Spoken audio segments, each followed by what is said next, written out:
जय गुरुदेव। आज एक मैं विशेष साधना दे रहा हूँ और प्रत्यक्षीकरण की ही साधना में शामिल है ये। और तंत्र जगत में इस साधना का बहुत महत्वपूर्ण स्थान है, लेकिन मैंने अपने वीडियोओं को देखा है, ख़ास करके मैंने और भी वीडियो को देखा है कि कितना लोग अप्सरा साधना को क्लिक करते हैं या फिर देखते हैं अप्सरा साधनाओं के वीडियो को, चाहे वो कोई भी यूट्यूबर हो।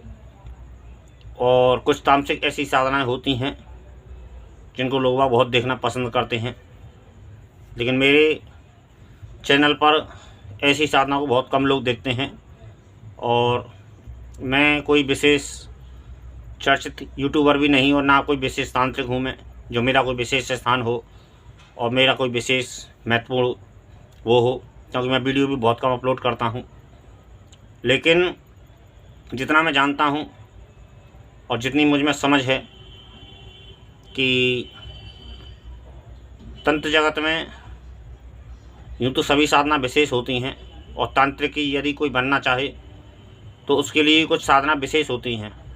लेकिन सामान्य तौर पर एक कोई सात्विक साधक हो तो उसके लिए गिनी चुनी ही साधनाएं कुछ रहती हैं और वो आमतौर पर उन्हीं को ज़्यादातर पसंद भी करता है। लेकिन यदि कोई तांत्रिक बनना चाहे तो उसको तामसिक साधना भी करनी पड़ती हैं, तब जाके वो सफल तांत्रिक बन पाता है। और लेकिन एक बात यह भी होती है कि जब वो कोई तंत्र क्षेत्र में उतर जाता है और किसी किसी की जिज्ञासा होती है कि सभी साधनाओं का ज्ञान और रहस्य समझा जाए और दूसरों के आगे पेश किया जाए, लेकिन तंत्र जगत जितना गहरा है उतना ही कठिन भी होता है।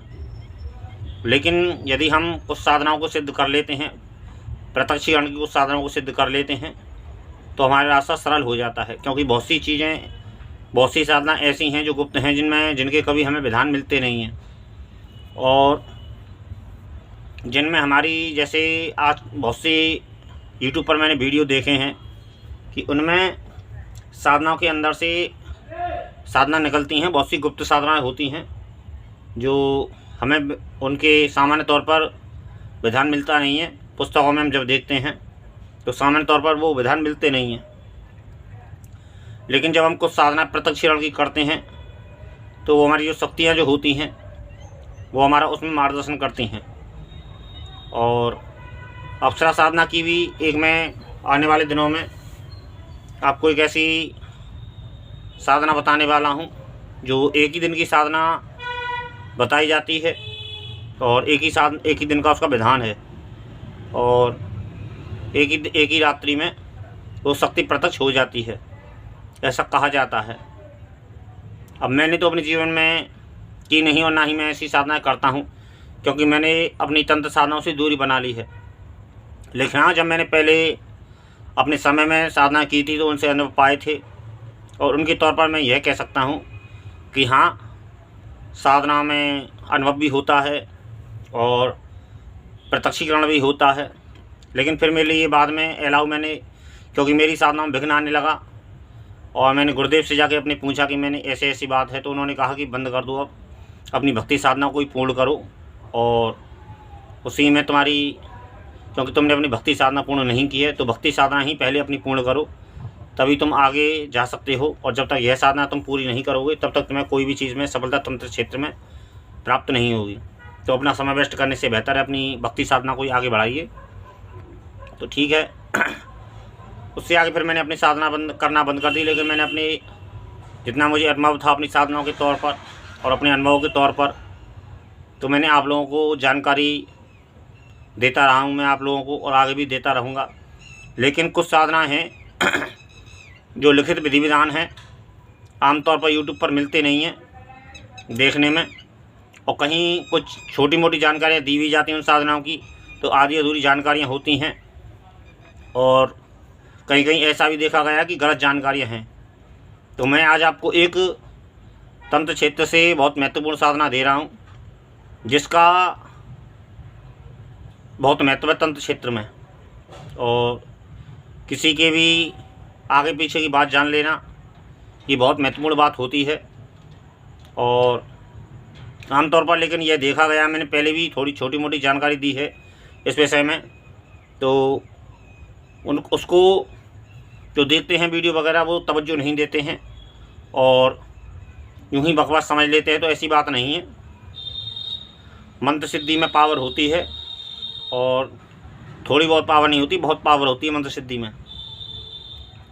और यदि कोई भी अगर ठीक से किसी मंत्र को जप कर लेता है और पूर्ण मनोयोग से कोई भी साधना कर लेता है तो उसे एक अच्छी खासी सिद्धि प्राप्त हो जाती है। लेकिन उसी साधना को यदि पूर्ण मनोयोग से किया जाए और शक्ति को प्रत्यक्ष किया जाए, और एक बात का विशेष ध्यान रखना, कभी कभी हमें ऐसा सोचते हैं कि शक्ति प्रत्यक्ष नहीं होती है, अनुभव तो देती है लेकिन शक्ति प्रत्यक्ष नहीं होती है। तो ऐसा कई यूट्यूब चैनल पे देखा है कि क्रोध मंत्र का जाप करते हैं। तो पहली बात तो यह होती है कि हर शक्ति के लिए हमें क्रोध मंत्र का जाप नहीं करना चाहिए, ये भी एक विधान है।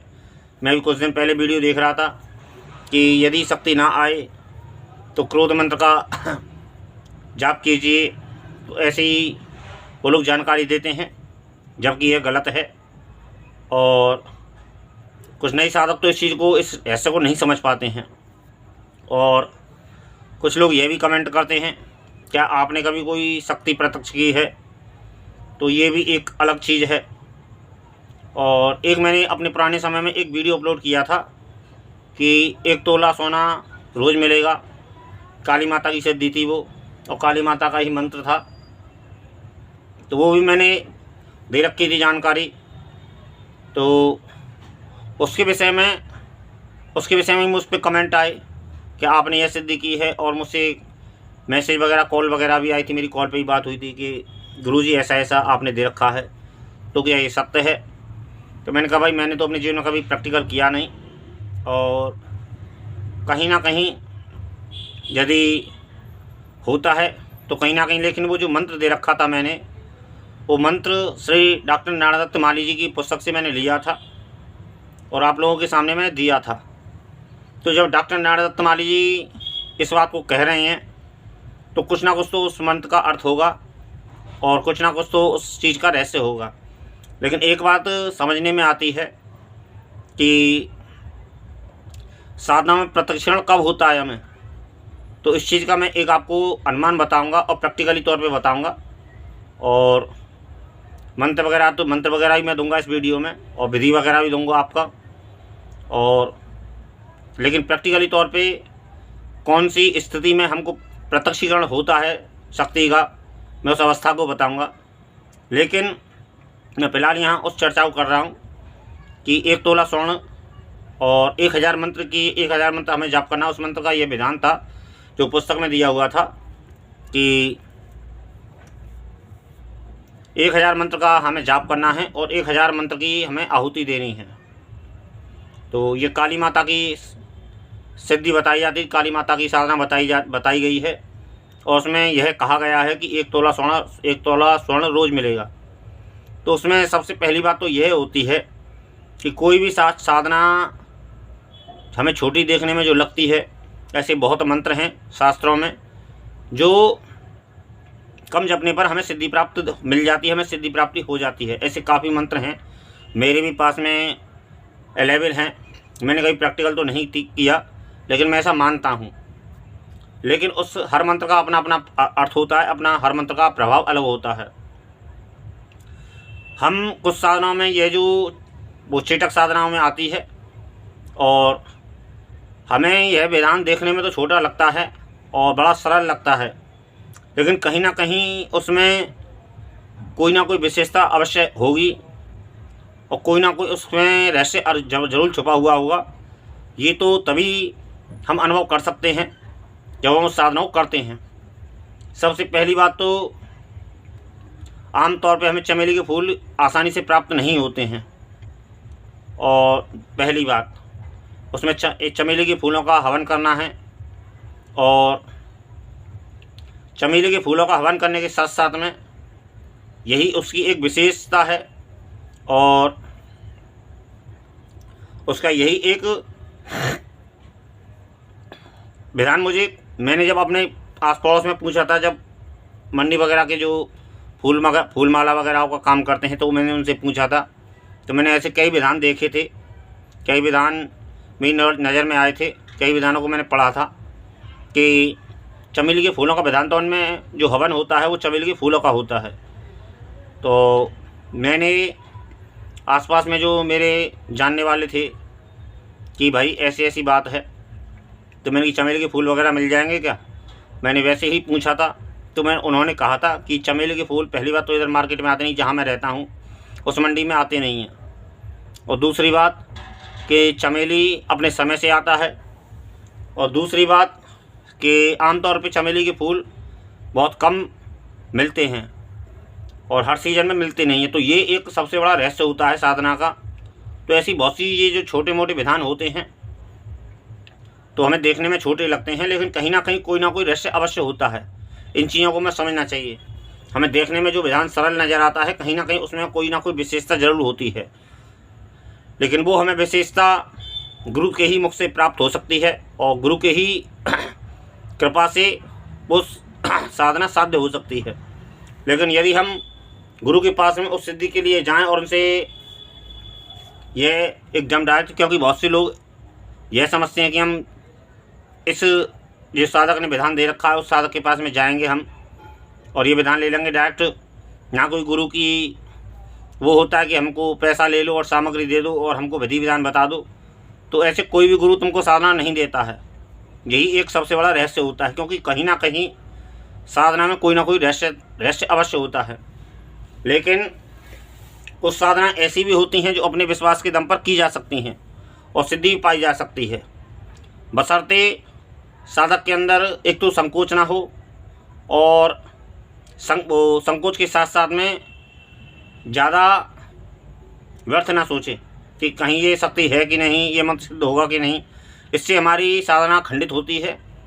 इस बात का विशेष ध्यान रखना चाहिए। इससे हमारे सिद्धि भी खंडित होती है और अनुभव भी खंडित होते हैं। जब ज़्यादा हम सोच विचार करते हैं किसी भी साधना में, तो वो साधना निष्फल मानी जाती है और साधना में सफलता हमें बहुत कम प्राप्त होती है। तो ये एक बहुत ज़रूरी ज्ञान होता है साधना का, जो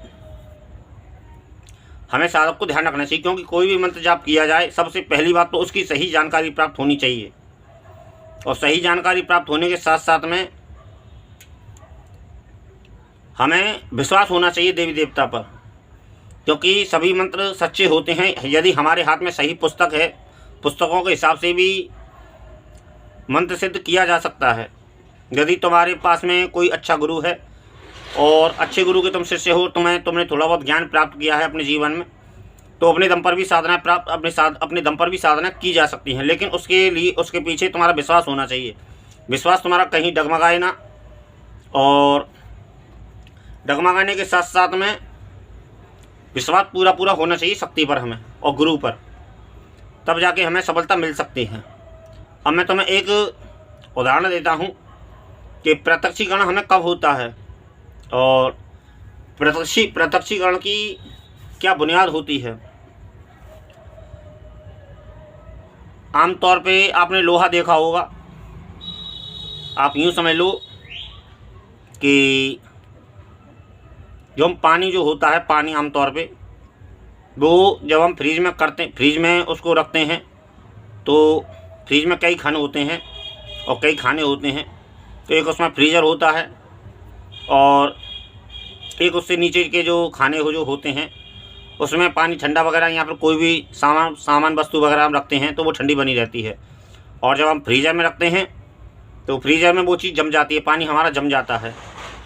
तो वो अपनी अपनी दोनों की अवस्था है। ये पानी एक है और पानी होने के साथ साथ में वही पानी यदि हम अग्नि पर रखें तो वही भाप बन के, हम यदि तेज़ अग्नि पे हम पानी को रख दें तो उबलने लगता है। जब वो ठीक तापमान पे आ जाता है और वो धीरे धीरे गर्म होने लग जाता है, उसके बाद में वो धीरे धीरे उबलने भी लगता है।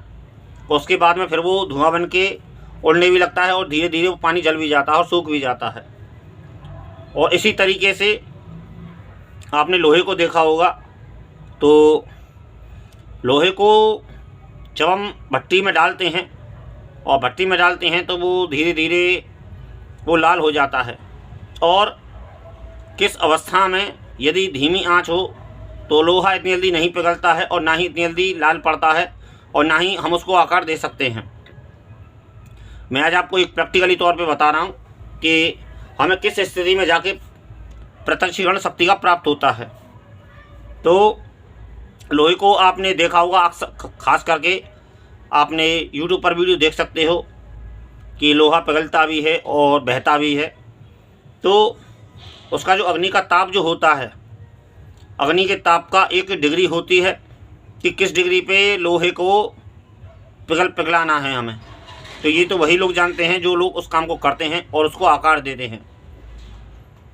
तो उसकी एक अग्नि का एक डिग्री होती है कि 50 डिग्री है, 100 डिग्री है, 150 डिग्री है और 200 डिग्री है और उससे भी ज़्यादा हार्ड डिग्री हो तो उसकी अपना एक वो लोग लोहार जानते होंगे इस चीज़ को। यहाँ पर जो लोग लोहे का काम करते हैं फैक्ट्री वगैरह में, यहाँ पर जो लोग आकार देते हैं, जो लोहे के सामान को आकार देते हैं और उसका निर्माण करते हैं, तो ये लोग तो वही बात जानते हैं कि लोहा अग्नि के किस डिग्री पे जाके पिघलता है और उसको आकार दिया जाता है। और एक डिग्री होती है उसकी जो उसको हम आकार देते हैं कम डिग्री में जो होता है, और एक ऐसी भी डिग्री होती है जब लोहा पिघल कर स्वयं बहने लगता है। तो इसी तरीके से ये जो साधना वगैरह जो करते हैं हम, तो यही एक इनकी डिग्री होती है कि जब हमारा ध्यान परिपक्व हो जाता है, हम मंत्र जाप प्रचंड रूप से करने लगते हैं, यहाँ पर हमारा जो मन होता है वो उसमें पूरी तरीके से एडजस्ट हो जाता है और 24 घंटे हमको वही चीज़ देखती है, हमको वही चीज़ दिखती है। तो देखने के साथ साथ में स्वतः ही हमको शक्ति दर्शन दे देती है जब वो उसकी क्षमता देख लेती है साधक की, और एक हमारा विश्वास, सही विश्वास और सही तरीके से किया गया कर्म, और एक हमारा जो हमारे जीवन का जो दैनिक चल रहा है, यहाँ पर छल कपट ना होना और हमारे सही विचार होना, तो हमको शक्ति जो सात्विक शक्तियाँ होती हैं वो हमको दर्शन दे देती हैं। लेकिन हमें उस अवस्था तक जाना होता है जिस तरीके से लोहा पिघलता है और लोहा पिघलने के साथ साथ वो बहने लगता है। तो लोहा स्वतः ही बहने लगता है। यदि हम 23 डिग्री करते हैं उस अग्नि की तो लोहा स्वतः ही बहने लगता है। तो ये एक मैं आपको एक अनुमान बता रहा हूँ कि हमें किस अवस्था तक हमें साधना में प्रत्यक्षीकरण करना पड़ता है। और प्रत्यक्षीकरण यदि हमको साधना में चाहिए तो हमको प्रचंड रूप से साधना को एडजस्ट करना पड़ता है, अपने मन को, अपनी दिनचर्या को, और शक्ति से जो हमारा ध्यान है वो शक्ति से हमारा मन पूरा मिलना चाहिए और शक्ति के अनुसार, और शक्ति को हमें अपनी सोच में शामिल करना चाहिए और मंत्र जाप को हमें ज़्यादा से ज़्यादा रखना चाहिए और हमें अपने ध्यान को परिपक्व करना चाहिए और ध्यान को भी हमें लगाना चाहिए, शक्ति को आकार देना चाहिए कि हम किस स्वरूप में शक्ति को देखना चाहते हैं। तो ये एक मोटा एक मैंने आपको सांसारिक प्रैक्टिकल के तौर पे समझाया है।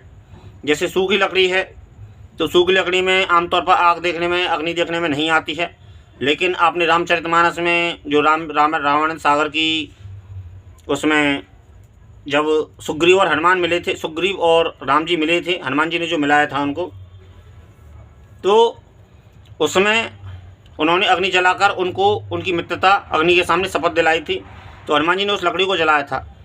तो ये वास्तविकता एक रामचरितमानस का प्रसंग है कि अग्नि को प्रकट किया गया जंगल में और अग्नि का कोई साधन नहीं था। तो उन्होंने हनुमान जी इतने चतुर थे, इतने बुद्धिमान, उनको बुद्धिमानों में अच्छा माना जाता है, बुद्धिमानों में श्रेष्ठ माना जाता है हनुमान जी को। तो उन्होंने सूखी लकड़ियों को लेकर उनको रगड़ के वहाँ पे अग्नि पैदा की।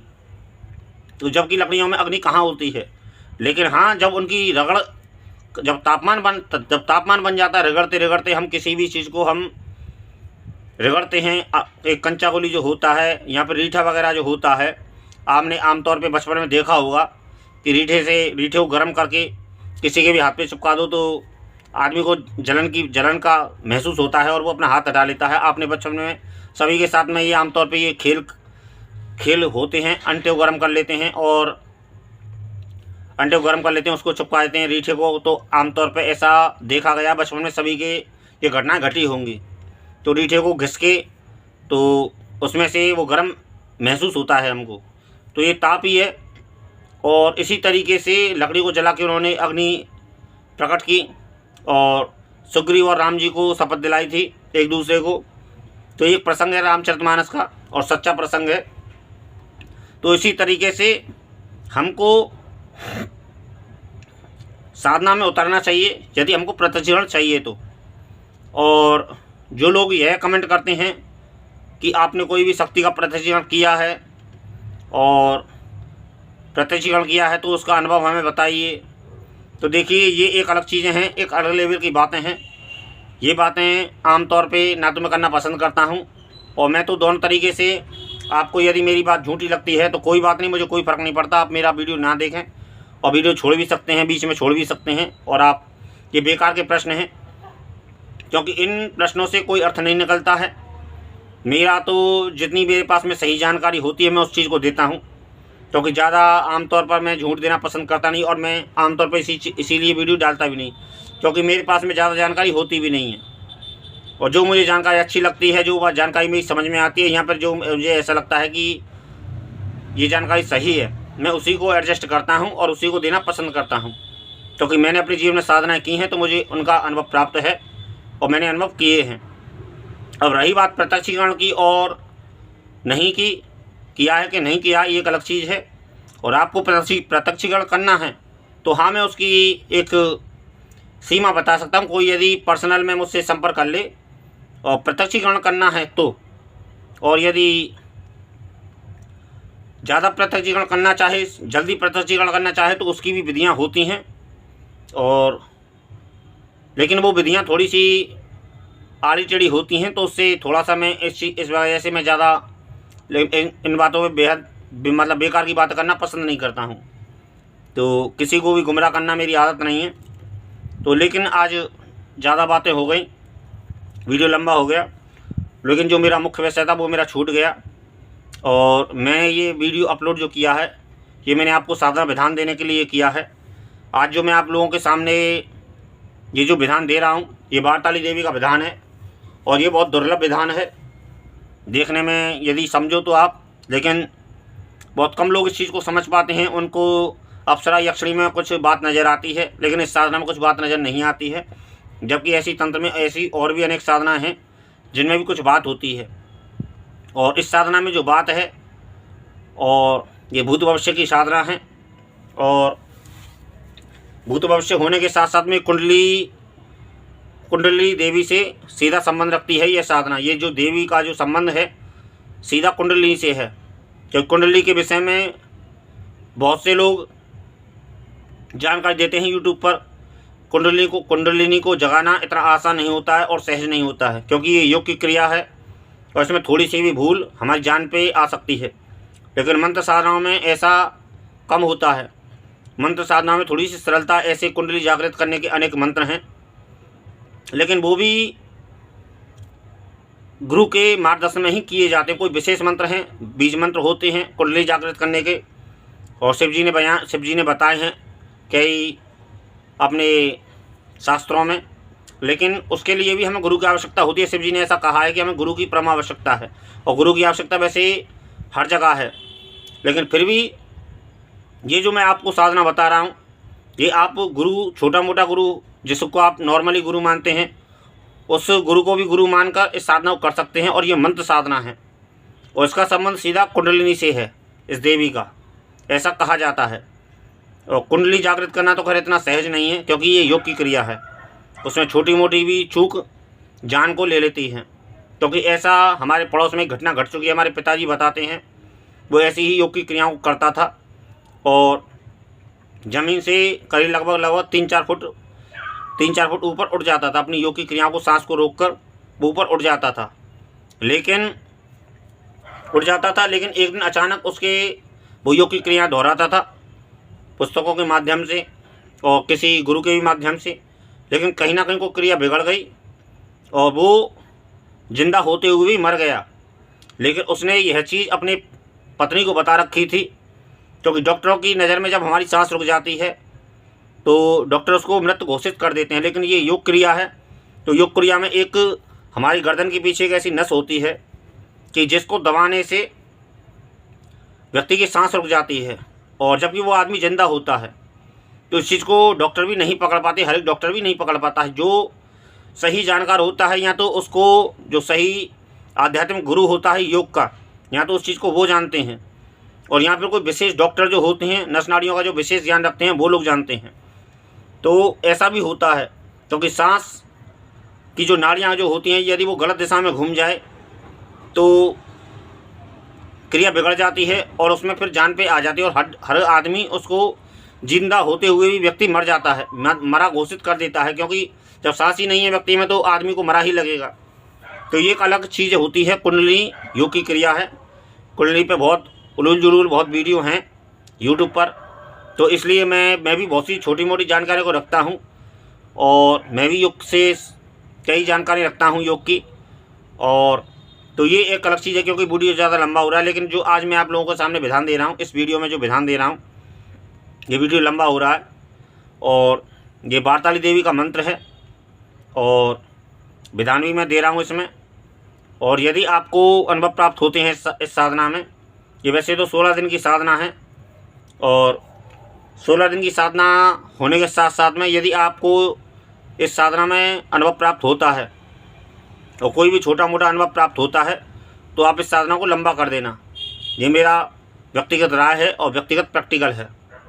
और ये साधना बहुत अच्छी साधना है। यदि तुमने जीवन में यदि ये साधना की, और साधना करने के साथ साथ में यदि आपने सच्ची श्रद्धा से और पूर्ण विधि विधान से यह साधना की, तो आपको सफलता अवश्य मिलेगी। और सफलता मिलने के साथ साथ में आपको एक ऐसी विधि प्राप्त होगी, एक ऐसी क्रिया प्राप्त होगी, एक ऐसी सिद्धि प्राप्त होगी जिसका समाज में बहुत मायने हैं और जिसकी समाज में बहुत महत्ता है। और उसी साधना को अनुभव प्राप्त होने के साथ साथ में आप यह साधना कर सकते हैं। और 16 दिन की साधना है, और 16 माला जाप करना है इसमें। और जो भी जानकारी चाहिए आप मैसेज कर सकते हैं व्हाट्सएप पर। जय गुरुदेव।